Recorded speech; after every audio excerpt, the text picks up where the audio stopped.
ஆனா திமுக தரப்புல இருந்து தன்னுடைய மாநிலங்களவை உறுப்பினராக தேர்வு செய்யப்பட்டிருக்கக்கூடிய கமலஹாசன் அவருக்கு ஆதரவாக எந்த ஒரு குரலும் முன்வைக்கப்படலையே. கர்நாடகத்துல காங்கிரஸ் தானே ஆட்சியில இருக்கு, பாஜக ஆட்சியில இருந்திருந்தது அப்படின்னு சொன்னா இன்னைக்கு பெரிய பிரச்சனை பண்ணிருக்கலாம். திராவிடம் திராவிடம் இங்க மட்டும் தான் சொல்லி நிக்கிறீங்க, எல்லாம் சேர்ந்தது திராவிடம்ன்றீங்க. ஆனா அது இங்க தானே சொல்லி நிக்கிறீங்க, அண்ணாட பக்கம் போய் சொல்ல மாட்டேங்கிறீங்களே. ஏதாவது ஒரு பிரச்சனை இருக்குதா, இப்படித்தான் படத்தை ஓட்டணும் அப்படின்னு முடிவு பண்ணிட்டாங்க. எந்த ஒரு படம் எடுத்துக்கினாலும் ஏதாவது ஒரு கான்ட்ரவர்சி கிளப்பி ஓட்டலாமான்னு நினைக்கிறாங்க போல இது. உயிரே உறவே தமிழே என்று ஆரம்பிச்சேன், தமிழிலிருந்து பிறந்ததுதான் உங்கள் பாஷை. ஒரேடியா அரசியல்வாதிகள்லாம் பட்சவங்க கிடையாது அப்படின்றாரு. இதுல இருந்தே தெரியுது இவர் அறவேக்காடா இருக்காரு அப்படின்னு சொல்லிட்டு. சரி, என்னையும் சேர்த்து அப்படின்னு ஒரு வார்த்தை சொல்லிக்கிட்டாரு. அப்புறம் எதுக்கு நீ மொழியை பத்தி பேசுற, என்னைக்கு கதவு திறந்திருக்கின்றது அப்படின்னு சொன்னாரோ எல்லாம் போயிட்டாங்க, இவர் மிச்சம் இருக்காரு.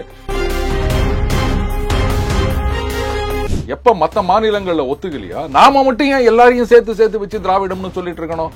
யாராவது ஒத்துக்கிறாங்களா? கர்நாடகால, கேரளால, ஆந்திரால, இப்ப தெலுங்கானால யாராவது சொல்லுங்க நாங்க திராவிடர்கள் அப்படின்னு. அதுவும் ஒவ்வொரு மாநிலத்திலையும் போனீங்கன்னா நம்ம தமிழர்களுக்கு ஒரு பேரே வச்சுக்கிறாங்க. கேரளால தமிழர்களை என்ன சொல்லுவாங்க அப்படின்னு தெரியும். அதே மாதிரி ஆந்திராலையும் ஒன்றுபட்ட ஆந்திராவா இருக்கும் போது தெலுங்கு பேசுபவர்கள் தமிழர்களுக்கு என்ன பேர் வச்சிருக்காங்கன்றது நமக்கு தெரியும். அப்புறம் ஏங்க நம்ம எல்லாரும் வாங்க திராவிடம் இன்னும் அந்த திராவிடத்தை இது பண்ணிருக்கிறோம்னு எனக்கு புரியல. இல்ல நீங்க திராவிடம்னு சொன்னீங்கன்னா அட்லீஸ்ட் ரைட்டுங்க, நாங்க இனிமே தமிழ் என் மூச்சுலாம் சொல்ல மாட்டோம் அப்படின்னு அது சொல்லிருங்க. இன்னைக்கு தமிழ் அவங்க அது மாதிரி இது பண்ணிட்டு இருக்காங்க. தமிழ் தான் உலகத்தின் மூத்த மொழி அப்படின்னு சொல்லும் போது அதற்கு ஒரு எதிர்ப்பு வருகின்றதுன்னா பார்த்துட்டு சும்மா இருக்கிறது சரியில்லை சிவா.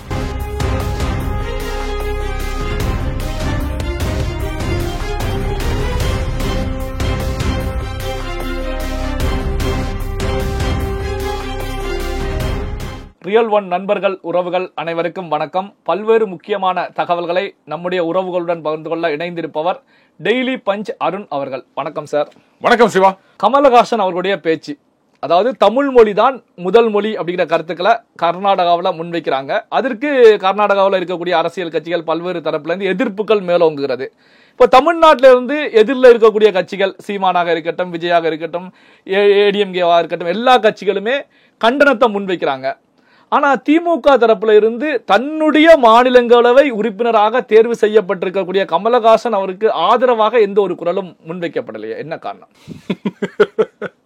ஏடாகூடமா ஒரு கேள்வி கேட்டிருக்கீங்க. இன்ஃபேக்ட் இதை திமுகவினர்கிட்ட கேட்டிருந்தா இன்னும் நல்லா இருந்திருக்கும் அப்படின்னு நினைக்கிறேன். கர்நாடகத்துல காங்கிரஸ் தானே ஆட்சியில இருக்கு, பாஜக ஆட்சியில இருந்திருந்தது அப்படின்னு சொன்னா இன்னைக்கு பெரிய பிரச்சனை பண்ணிருக்கலாம். அங்க நம்ம புள்ளி கூட்டணியில் இருக்க ஒரு கட்சி ஆட்சி இருக்கும் போது நம்ம இது மாதிரி பண்ண முடியுமா? இது ரொம்ப நாளா நான் கேட்டுட்டு இருக்க ஒரு விஷயம். இங்க திராவிடம் அப்படின்னு சொல்லிட்டு இருக்கீங்க, அதெல்லாம் திராவிட மொழி குடும்பங்கள் அப்படின்னு சொல்றீங்க.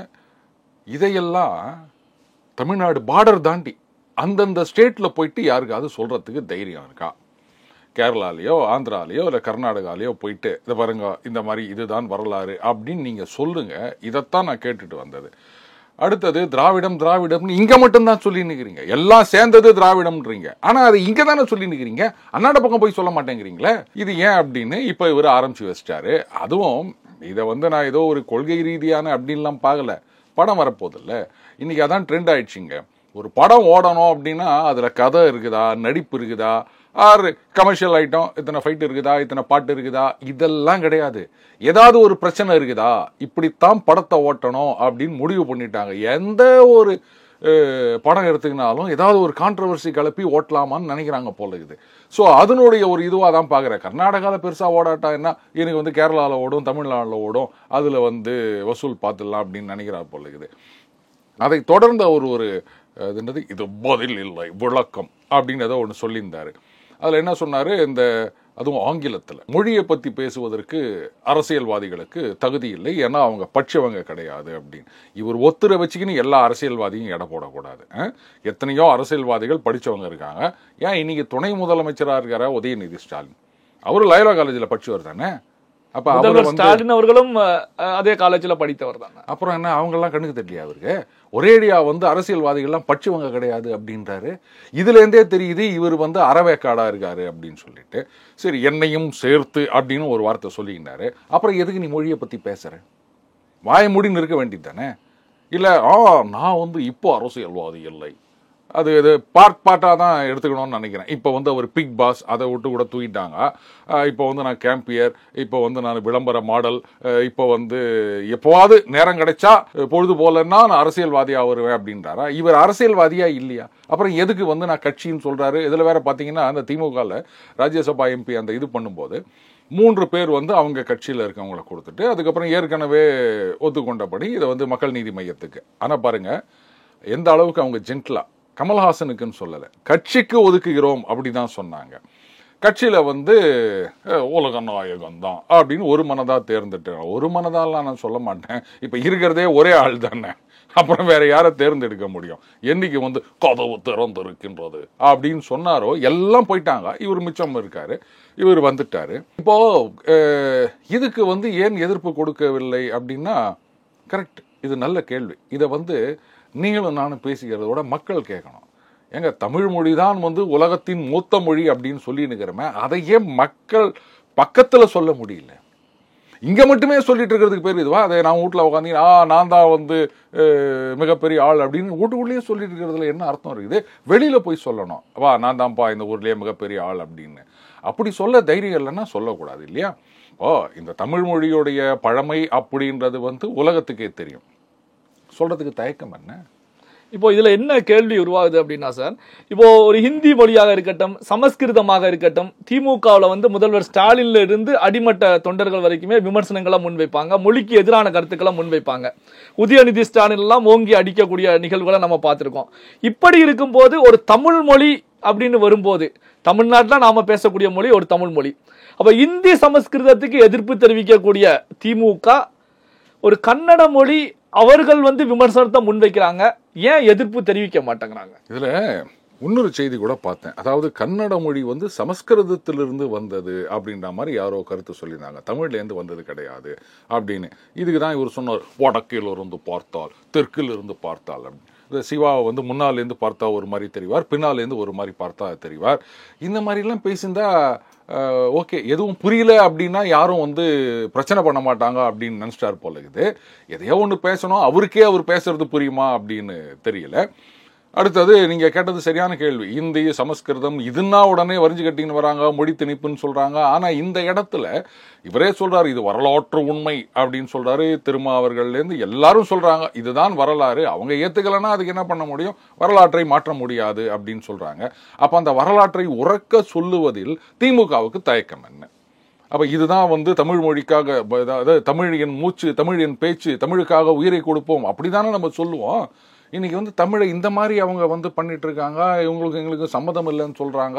அப்புறம் அதை தட்டி கேட்க தைரியம் இல்லை அப்படின்னா, அப்போ தமிழுக்காக வந்து நம்ம எதையும் செய்வோம் அப்படின்னு சொல்லும்போது, தமிழ் தான் வந்து எங்களுக்கு எல்லாம், மொழி தான் எங்களுக்கு முக்கியம் அப்படின்னு சொல்லும்போது, அந்த மொழியை இவங்க இந்த மாதிரி பேசிட்டு இருக்கும்போது பொங்கி எழாம இருந்தா ரொம்ப தப்பு இல்லையா? கூட்டணி தர்மத்துக்காக எதையெல்லாம் விட்டு கொடுக்கறதுன்னு இல்லையா சிவா? தப்பு இல்லை இது. அப்புறம் மொழின்னு நீங்க பேசாதீங்க, திராவிடம்னு பேசாதீங்க. எப்ப மற்ற மாநிலங்கள்ல ஒத்துக்கலையா, நாம மட்டும் ஏன் எல்லாரையும் சேர்த்து வச்சு திராவிடம்னு சொல்லிட்டு இருக்கணும்? யாராவது ஒத்துக்கிறாங்களா? கர்நாடகால, கேரளால, ஆந்திரால, இப்ப தெலுங்கானால யாராவது சொல்லுங்க நாங்க திராவிடர்கள் அப்படின்னு. அதுவும் ஒவ்வொரு மாநிலத்திலையும் போனீங்கன்னா நம்ம தமிழர்களுக்கு ஒரு பேரே வச்சுக்கிறாங்க. கேரளால தமிழர்களை என்ன சொல்லுவாங்க அப்படின்னு தெரியும்.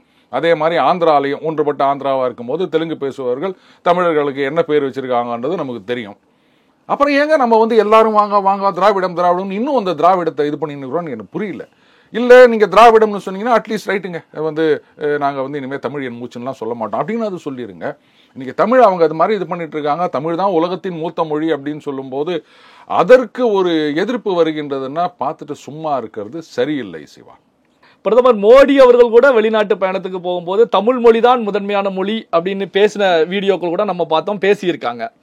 ஆனா வந்து தமிழக முதலமைச்சர் அவர்களை பொறுத்த வரைக்கும் நீங்க சொன்னது போலதான், ஒரு தமிழ் மொழிக்கு ஒரு அவமானம் ஏற்படுகிறது, ஒரு பின்னடைவு ஏற்படுகிறது அப்படிங்கும் போது எந்த ஒரு கருத்துக்களையும் செய்யாம இருக்காங்க அப்படின்னா, அப்போ இந்தி கூட்டணியில பிளவு ஏற்பட்டு விடும் அப்படிங்கிற ஒரே காரணத்துக்காகத்தான் தமிழ் மொழி குறித்து எந்த கருத்துக்களையும் பேசல அப்படின்னு எடுத்துக்கலாம். அப்போ உங்களுக்கு கூட்டணி தான் முக்கியம், நம்ம தமிழ் மொழியோடைய மரியாதை முக்கியம் இல்லையா? வெளிப்படையா சொல்லிருங்க. இப்போ பிரதமர் அவர்கள் வந்து போற இடத்துல எல்லாம் தமிழை பத்தி பேசுறார், திருக்குறள் சொல்றாரு, பாரதியார் பாட்டு சொல்றாரு, தமிழ் மொழிதான் மூத்த மொழின்னு சொல்றாரு, எல்லாம் கரெக்ட். உடனே என்ன சொல்லுவாங்க, இப்படி எல்லாம் பேசி அவர் வந்து தமிழர்களை ஏமாற்றலாம் என்று நினைக்கின்றார், ஓட்டு வாங்க இது மாதிரி எல்லாம் பேசுறார் அப்படின்லாம் சொல்லுவாங்க. அப்ப நீங்க என்ன பண்றீங்க? அவராது உலகம் முழுக்க போற இடத்துல எல்லாம் சொல்லின்னு இருக்கிறாரு. நீங்க உள்ளூர்லயே இதை சொல்லிக்கினே இன்னைக்கு ஒரு பிரச்சனைன்னு வரும்போது வாங்க திறக்க மாட்டேங்கிறீங்களே. அப்புறம் பிரதமர் வந்து ஓட்டுக்காக பேசுகிறார், இல்ல வந்து அவரு தமிழர்களை வஞ்சிக்கிறார் அப்படின்னு சொல்றதுல என்ன அர்த்தம் இருக்குது? நீங்க என்ன பண்றீங்க? இதுக்கு உடனடியாக முதலடியாக கண்டனம் தெரிவித்திருக்க வேண்டியது, எதிர்ப்பு தெரிவித்திருக்க வேண்டியது திமுக. ஏன்னா மொழி அரசியல் அப்படின்றது தான் திமுகவுடைய அடிப்படையே. இந்தி மொழியை எதிர்த்து தமிழுக்கு முதலிடம் அப்படின்னு சொல்லிட்டு அப்படித்தான் அந்த மொழிப்போர்ல தான் இன்னைக்கும் மொழிப்போர் தியாகிகள் அப்படின்னு நினைவு கூர்ந்து கொண்டு இருக்கின்றோம். அப்படி இருக்கச்சே நம்ம மொழியை வந்து இந்த மாதிரி ஒருத்தர் சொல்றாங்கன்னும் போது அதை பார்த்துட்டு எப்படி சும்மா இருக்க முடியும்? அப்ப நாங்களும் வந்து ஓட்டுக்காக தான், அப்ப எங்களுக்கு கூட்டணி தான் முக்கியம், புள்ளி கூட்டணியோட எங்களுக்கு வந்து மொழி பெரிதில்லை அப்படின்னு வெளிப்படையா சொல்லிட்டு போயிருங்க. இது சொல்லணும்னு அவசியம் இல்லைன்னு நினைக்கிறேன், மக்களுக்கே தெரிஞ்சிருக்கும். பல்வேறு முக்கியமான தகவல்கள், செய்திகளை நம்முடைய உறவுகளுடன் பகிர்ந்து கொண்டதற்கு நன்றி சார். நன்றி சிவா.